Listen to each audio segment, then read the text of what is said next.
Na because of una I join this cult. Una go hear am for my hand today. Chibueze slumped onto his lumpy mattress, his mind swelling with thoughts that refused to quiet down. It was almost December, and another year had slipped through his fingers like sand. At 28 years, he felt the weight of his unaccomplished dreams pressing down on him. No car, no house, and no fancy outfit to dazzle his family and friends during the Christmas return to the village. Everyone back home had begun murmuring, is Chibueze not in Lagos? What is he even doing there? The pressure was mounting. His phone buzzed. A message from his friend, okay? Guy, we hit Club Monarch tonight. No excuses. Chai! Chibueze muttered under his breath, staring at his battered wallet. He could barely afford transport fare, let alone the drinks. But staying home to wallow in self-pity? Never. By 11 p.m., Club Monarch was alive with energy. Leon nights bounced off the walls, music thumped loudly, and the scent of expensive perfumes mingled with the tang of alcohol. Chibueze stood at the edge of the room, awkwardly nursing his lukewarm beer, while Oke and the others laughed and clicked their glasses in the VIP section. His attention drifted to a table near the center of the club. 5 young men sat there, flanked by beautiful women in glittering dresses. The guys oozed confidence, clad in designer shirts, gold chains, and watches that sparkled under the club's dim lighting. Barman, bring 20 bottles of Moet and put them there. One of them shouted, his voice cutting through the music. A waiter scrambled to carry out the order, and minutes later, the bottles arrived, their sparklers lighting up the room like a mini fireworks display.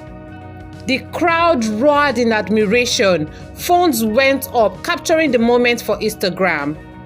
God, I beg, Chibueze whispered, his envy tightening his chest. He glanced at the drinks on his table, one lonely bottle of star beer, and sighed. Oke nudged him. Chiboy, she dey see life. You dey see as boys dey ball. This na soft life. Wetin you dey wait for now? Chibueze forced a smile, but inside something broke. The lavish spending, the attention, the aura of wealth, it all beckoned him. By 2 a.m., the club was winding down, but the image of those young men lingered in Chibueze's mind as he walked home through the empty streets. He clenched his fist and muttered, "Few weeks to the end of the year.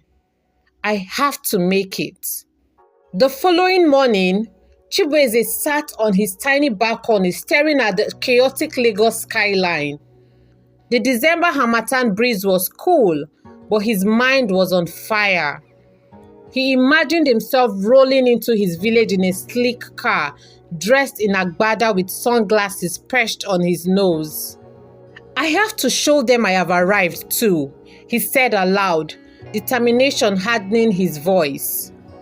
His first step was calling his cousin Emeka, known in the family as Emeka Dubai, for his lavish lifestyle and frequent international trips. Emeka's wealth was a mystery, and though there were whispers of runs, no one dared ask questions. "Chibueze!" Emeka's voice boomed over the phone. "What's up, bro?" "Bros, I need your help. I am tired of struggling. I want to make it, no matter what it takes." There was a pause, then a low chuckle. You're ready to join the big boys, huh? "Yes, bros, show me the way." No wahala. Meet me tomorrow at Allen Avenue. I will introduce you to someone." "Thank you, Bros Emeka, thank you." As Chibueze ended the call, he felt a mix of excitement and fear. The path he was about to tread was unknown, But his desperation was greater than his doubts. Chibueze, dressed in his sharpest outfit, had headed to Allen Avenue. Emeka was waiting, leaning against a sleek black Benz, sunglasses hiding his eyes. Beside him stood a man with a sharp suit and an aura of quiet authority. "This is Chief," Emeka said. "He is the plug." Chief extended a hand, his smile cold. "So you want to make it quick, huh?" Chibueze nodded, his throat dry. "You will need courage and commitment. There's no backing out once you start," Chief said, his tone heavy with warning. "I am ready," Chibueze replied, though his heart raced. From that day on, Chibueze's life changed. He found himself pulled into a world he never imagined, one where the quest for quick wealth came with risk he hadn't anticipated. But for him, the dream of returning to his village in style and shutting up the doubters was worth everything. As December approached, the stakes grew higher. The question remained, how far was Chibueze willing to go to make it? Emeka was a well-known internet fraudster who had taken his operations to a diabolical level, using dark means to compel his clients to pay without hesitation. Seeing Chibueze's desperation for quick wealth, Emeka introduced him to the world of rituals and guided him through the initiation process. "If I wait for normal levels, it will take too much time. This Christmas, I must show myself. I must let them know say I don't arrive. Nkechi, wey leave me because of that small boy. I go show two of them shege this Christmas." Chibueze muttered to himself, stealing his resolve as he carried out the diabolical task. Chibueze had finally made it big.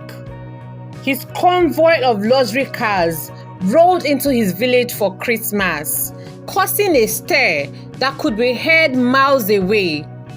From the roof of his lead car, he began tossing wads of cash into the air, his voice booming with excitement.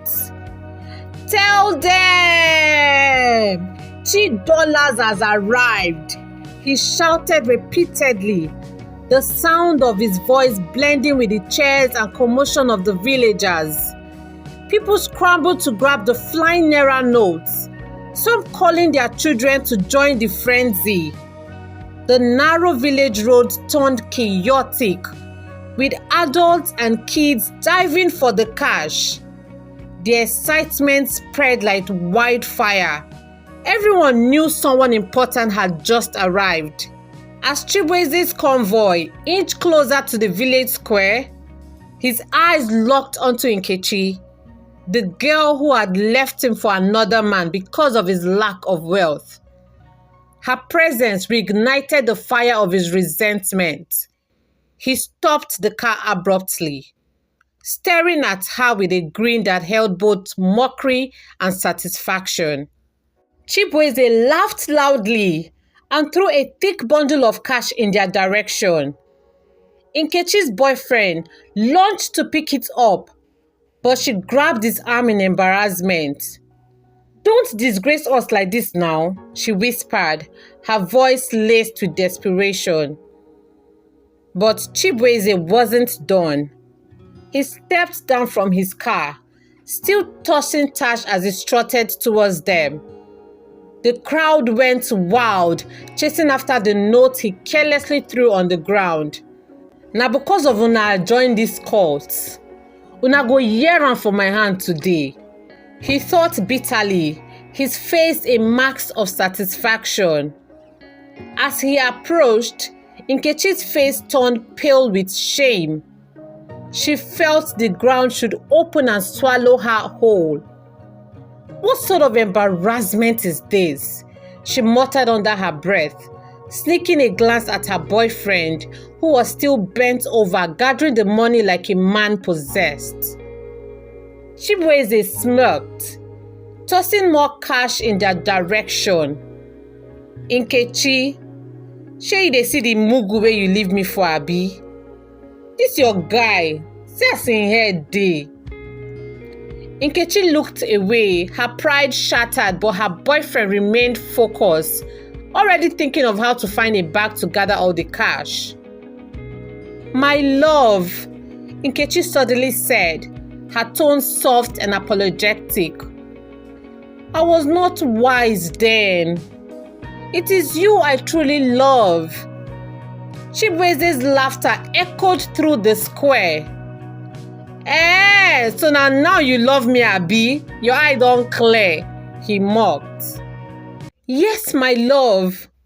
If I had known you'd be this rich, I would never have even spoken to this fool here, she said, shooting her boyfriend a disdainful look. Her boyfriend, oblivious to the insult, was still stuffing the money into his pockets, too mesmerized by the cash to care. Abeg, stay with your broke boyfriend, no. I no wan make una poverty near me, Chibueze said, throwing one final wad of money at them before turning back to his car. The crowd cheered as he climbed into the car, his name echoing through the streets. Nkechi, unable to hold back her tears any longer, turned and fled the scene. This is too much, she whispered, her heart heavy with humiliation. Known as the most beautiful and sought-after girl in the village, being publicly shamed by a man she rejected was unbearable. As Chibueze's convoy disappeared in a cloud of dust and chairs, Nkechi's mind raced. Her pride was in tatters, and her once flawless image now seemed irreparably broken. Chibueze's wealth grew rapidly, but so did the demands of the cult that had given him the fortune. At first, the rituals were small, a goat here, a chicken there, but as the months passed, the requirements became more sinister. One fateful night, the court delivered their latest demand. Sacrifice every child you will ever have in this life. Chibueze's heart sank. How can I do that? I love children. I have always wanted a big family, he muttered in disbelief. He turned to Emeka for advice, hoping to hear a way out. Emeka, with a pained expression, shook his head. Chiboy, you knew what you were getting into. I sacrificed my own mother. If you back out now, the consequences will be worse. Chibueze was horrified. Your mother? Chai! This life no balance at all. He refused to carry out the sacrifice, determined to find another way. But the court didn't take disobedience lightly. One night, as Chibueze drove home from a club, laughing with his friends about their big next outing, he felt a sharp pain in his head. My head, oh, he screamed, slamming the brakes in the middle of the road. His friends, confused and frightened, watched as Chibueze jumped out of the car. He ripped off his shoes, threw his designer jacket into the air and began dancing in the street. Na Christmas, oh, na Christmas. Chibu dollars don't come, oh, na Christmas. He shouted, spinning in circles as onlookers gathered.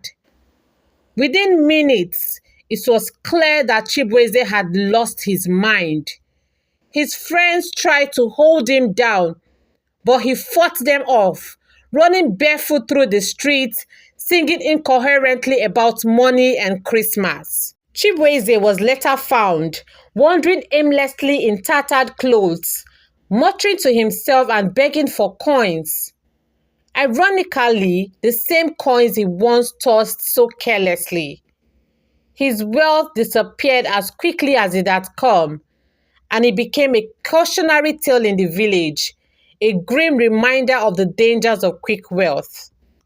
Chibueze, once a symbol of success and envy, became lesson for everyone who had watched his rise. In his desperation to make it, he had lost everything, including his dignity, health, and sanity. And so, the infamous Chibu dollars faded into obscurity. His story whispered in hushed tones as warnings to those who sought shortcuts to success. Hey, I hope you do enjoy this story. This is just a reminder as we're about celebrating the Christmas, we should all be careful. My pastor used to say, cut your coat according to your size. This last Sunday, he wanted to advise us, don't overspend. Don't try to impress anyone that would depress you. Cut your coat according to your size. Budget for everything. Don't overspend again. And so I thought to share Christmas stories that will inspire and keep us grounded. So stay safe, stay planning, and don't live above your budget. Jesus loves you. Who gets birthday no one make you enter shege o. So tread wisely. I love you all. Please continue watching the ads. I was super joyful to see $20 in my YouTube studio. The joy was so immeasurable. Please do continue to support. Subscribe, like, and share. Comment your thoughts. I am always eager to get your support. Thank you so much. Keep loving yourself. Remember, you are amazing just the way you are. See you on the next tale. Bye for now.